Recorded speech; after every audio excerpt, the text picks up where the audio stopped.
Je vous salue tous, frères et sœurs en Christ. Aujourd'hui, je voudrais partager avec vous une préoccupation. Il s'agit du succès dans la vie.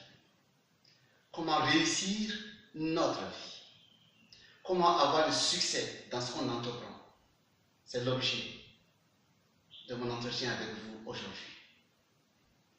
En effet, sur la terre, on a constaté qu'il y a des personnes qui réussissent ce qu'ils entreprennent et il y en a qui échouent ou qui ont beaucoup de difficultés à réussir dans ce qu'ils entreprennent. Mais la raison est très simple. C'est que pour réussir, il faut réunir un certain nombre de conditions. Et si ces conditions ne sont pas réunies, c'est l'échec assuré. Moi, j'ai été initié des organisations dites ésotériques. Et je connais certains secrets de réussite. Et c'est cela que je voudrais partager avec vous. Le monde dans lequel nous vivons est conçu en sorte qu'il y a le monde visible et le monde invisible. Et tout ce qui arrive dans le monde invisible, tout ce qui arrive dans le monde visible est déjà manifesté dans le monde dit spirituel, le monde invisible. Et quand une chose est programmée dans le monde spirituel, dans le monde invisible, alors les voyants, les visionnaires peuvent dire que vous allez être comme ci, ou ceci, ou cela va arriver, parce que c'est déjà programmé dans le monde spirituel. Et si vous voulez réussir, soit vous réussissez en Dieu, soit vous réussissez en Satan. Et si vous voulez réussir en Satan, il s'agit de faire des sacrifices de toute nature. Et ce que nous constatons aujourd'hui en Côte d'Ivoire, des gens qui font des sacrifices humains de toute nature pour pouvoir réussir, ça c'est le sacrifice offert à Satan pour la réussite. Parce que la réussite, il faut l'organiser, il faut la structurer. La victoire, c'est une suite de combats. Mais moi, je suis venu vous parler aujourd'hui du succès en Dieu. Lorsque vous êtes chrétien, lorsque vous êtes un vrai croyant, vous n'avez pas besoin d'utiliser la magie, d'utiliser le fétichisme, d'utiliser le maraboutage pour réussir. Vous pouvez avoir fait de grandes études, mais il se pourrait que vous échouez dans ce que vous entreprenez. Mais si vous êtes chrétien, le secret est simple. Parce que, comme je n'ai pas beaucoup de temps, je vais essayer de résumer ce que je vais vous dire. Il s'agit de faire en sorte que les ténèbres qui nous entourent, de par les maléfices que Satan et les sorciers nous lancent, par ces ténèbres qui nous entourent, nous faisons comme des gens qui marchent dans la nuit et qui échouent parce qu'ils marchent dans la nuit, parce qu'ils trébuchent, parce qu'ils ne voient pas où ils vont, parce qu'ils sont dans les ténèbres. Et pour réussir, véritablement, soit Satan s'implique dans votre vie et vous réussissez avec lui, mais quand vous vous engagez avec Dieu, voilà le secret pour réussir. Il ne s'agit pas, mes frères et sœurs, de dire j'ai du travail, donc je vais prier. Et quand j'ai trouvé le travail, je cesse de prier. Il ne s'agit pas de dire je cherche un mari, je cherche une femme, et quand Dieu m'a permis d'avoir cette femme ou ce mari, j'arrête de prier. Je crée une entreprise, je veux que mon entreprise réussisse. Je vais prier Dieu, je vais faire des neuvaines, je vais faire des prières. Et quand j'ai le succès, je laisse tomber Dieu. Quand vous faites cela, vous êtes toujours dans la mentalité de la magie noire, du fétichisme, du maraboutage. Voici quel est le vrai secret pour réussir en Dieu.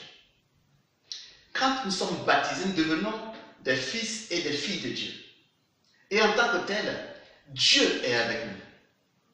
Et Jésus-Christ a dit, si vous vous donnez à moi, moi je vous accueille et je vous donne le succès et la victoire. Donc, si vous êtes chrétien, que vous voulez réussir dans la vie, ne vous contentez pas de faire des prières pour une situation donnée uniquement. Mais surtout, ce que vous devez faire, c'est tous les jours d'offrir une prière à Dieu. Tous les jours, vous offrez une prière à Dieu. Quelle que soit la nature de la prière, pourvu que vous offrez une prière à Dieu, dont Dieu va se servir pour sauver, pour guérir, pour libérer, pour délivrer quelqu'un ou des gens dans le monde. Cela s'appelle de la charité. Cela s'appelle la prière de charité. Donc chaque fois que vous offrez votre prière, vous attirez les grâces du Seigneur sur vous. Vous attirez la lumière de Dieu sur vous. Et quand vous attirez la lumière de Dieu sur vous, cette lumière dissipe les ténèbres de votre vie et alors vous pouvez réussir. Il faut qu'au quotidien, vous demeurez dans la grâce de Dieu à travers la prière de charité. Vous pouvez adorer, vous pouvez louer Dieu, vous pouvez faire des prières d'intercession, mais pourvu que vous maintenez le contact, l'intimité avec Dieu. Et dans ces conditions-là, Dieu dit, voici quelqu'un qui fait mon travail, voici quelqu'un qui m'adore, qui me loue, qui se souvient de moi. Si vous faites des prières d'intercession, voici Dieu qui dira, celui-là, ce fils, cette fille, elle fait le travail que je lui ai donné en tant que chrétien, c'est-à-dire aider Jésus-Christ à sauver des âmes. Aider Jésus-Christ à libérer des âmes, à délivrer des âmes que Satan a enchaînées. Et si vous faites cela, ce sont les grâces que vous attirez sur vous. Et ces grâces, sur la terre, ça s'appelle de la bénédiction.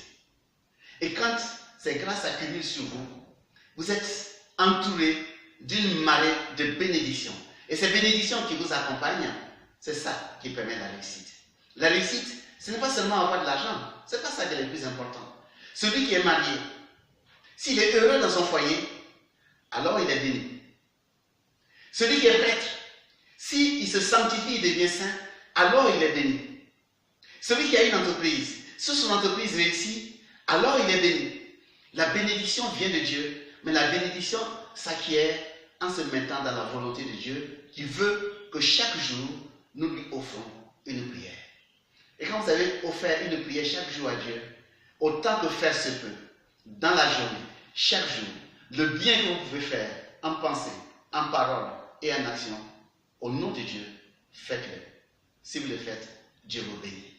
Parce que la grâce que vous demandez, ou bien que par votre intermédiaire, Dieu accorde à quelqu'un, c'est une grâce également pour vous. Donc plus vous faites du bien dans le monde, plus Dieu vous comble de grâce et de bénédiction. J'ai entendu quelqu'un dire un jour, quand tu es bon, tu souffres. Non. Quand tu es bon, tu ne peux pas dire que tu souffres. Quand tu es bon, tu es un homme heureux, tu es un homme apaisé, tu as la quiétude tu as la quiétude en toi, tu as la paix en toi. Parce que tu es bon. Même quand tu souffres, tu es toujours dans la quiétude. Parce qu'il ne peut pas avoir de victoire sans combat. Il ne peut pas avoir de victoire sans sueur, ça n'existe pas. Le chrétien, ce n'est pas celui qui dit Dieu donne-moi ça, et puis il ne fait aucun effort. Mais si vous faites des efforts en Dieu, et que vous faites ce que Dieu veut, Dieu vous bénit. Alors je résume. Le succès, ce n'est pas dans notre grande intelligence. Ce n'est pas dans notre grande capacité à écraser les autres ou à voler les autres. Le succès, la victoire en Dieu, c'est de faire en sorte que chaque jour, Dieu se serve de votre prière pour sauver les gens. Et si Dieu se sert de votre prière pour sauver les gens, alors vous-même vous êtes sauvés. Vous êtes protégés. Vous êtes éclairés. Et tout ce que vous faites est béni. Et que Dieu vous bénisse.